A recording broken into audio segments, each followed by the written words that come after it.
राजस्थान का एक छोटा सा गांव नीले आसमान के नीचे रेगिस्तान की तपती रेत पर बसा भानगढ़।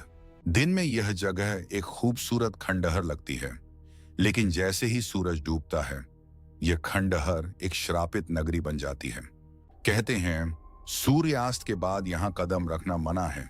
यहां तक कि भारतीय पुरातत्व सर्वेक्षण विभाग ने भी चेतावनी पट्ट लगाई है।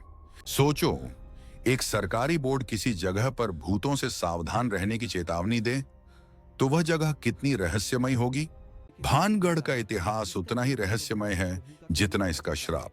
16वीं सदी में यह किला बनवाया था राजा माधो सिंह ने, पर इस किले की दीवारों में बस ईंटें नहीं बल्कि एक अंधेरा सच भी कैद है।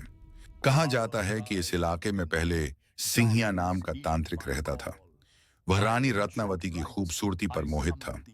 एक दिन तांत्रिक ने रानी को मोहित करने के लिए उनके इत्र में जादू किया ताकि वो उससे प्रेम करने लगे, पर रानी समझ गई और उसी जादुई इत्र की शीशी को फेंक दिया।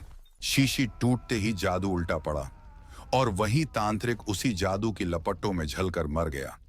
मरते वक्त उसने शाप दिया, भानगढ़ कभी बस नहीं पाएगा।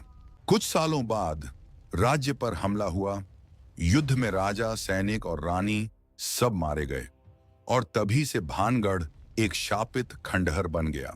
आज भी स्थानीय लोग कहते हैं रात के वक्त वहां से मंदिर की घंटियां बजने की आवाजें आती हैं, रानी की हंसी और कभी किसी की चीखें। कई लोगों ने रात में वहां रुककर जांच की। कुछ पागल लौटे, कुछ कभी लौटे ही नहीं। जो बचे उन्होंने बताया कि रात को किले के भीतर कदमों की आवाजें आती हैं, किसी के फुसफुसाने की धीमी ध्वनि। वैज्ञानिक कहते हैं यह सब भ्रम है, पर गांव वाले कहते हैं जो वहां गया उसने आवाजें नहीं कहानी सुनी। कहते हैं तांत्रिक की आत्मा आज भी वहीं भटकती है, रानी को पुकारती हुई। सूर्य ढलते ही पूरा भानगढ़ खामोश हो जाता है, मानो खुद खिला सांस रोक लेता हो। भानगढ़ भारत का सबसे भूतहा किला, जहां इतिहास और डर एक ही दीवार में कैद हैं।